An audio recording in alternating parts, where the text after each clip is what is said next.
We're back with a Fox News alert. 6 potential terrorists on the FBI's watch list were arrested at our southern border in just 2 days, bringing a total of 88 men on the watch list crossing this year alone. Meanwhile, President Biden says things are looking up following the end of Title 42. Listen.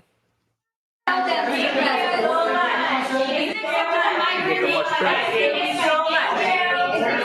much better.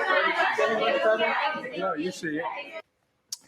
Arizona Congressman Eli Crane joins us now. So, Congressman, I guess based upon that answer, Joe Biden is okay with potential terrorists crossing our border. Isn't that right?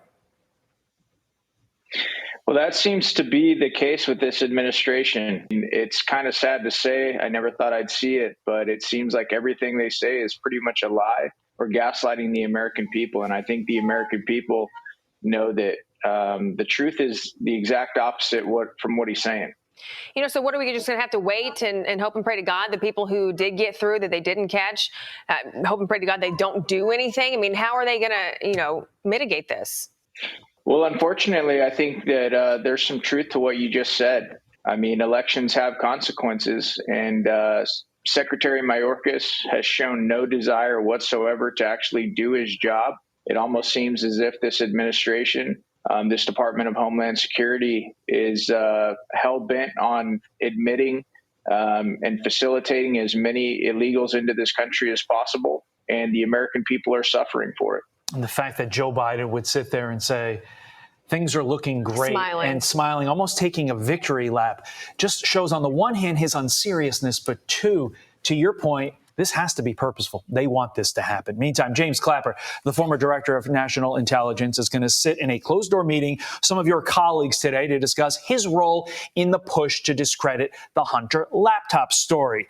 Do you remember when he said this comment that he's going to have to explain away? Listen. I will tell you that my dashboard warning light was clearly on, and I think that was the case with all of us in the intelligence community, very concerned about the nature of these approaches to the Russians.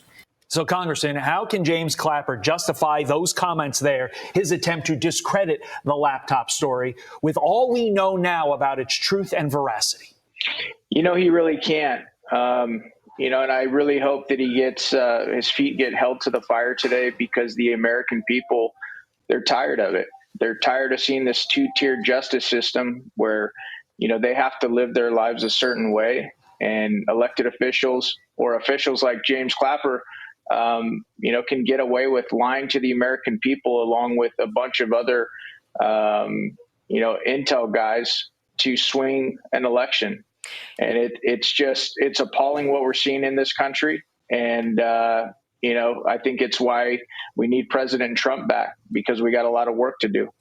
Yeah, I mean, he's the 6th former intelligence official to be brought in for this questioning by Republicans. I just hope that Republicans can get the answers that Americans need and deserve. And not only that, but hold them accountable. That's what we need, is accountability. We need justice for this and what has happened. But I don't know what else to say about it. It's a mess.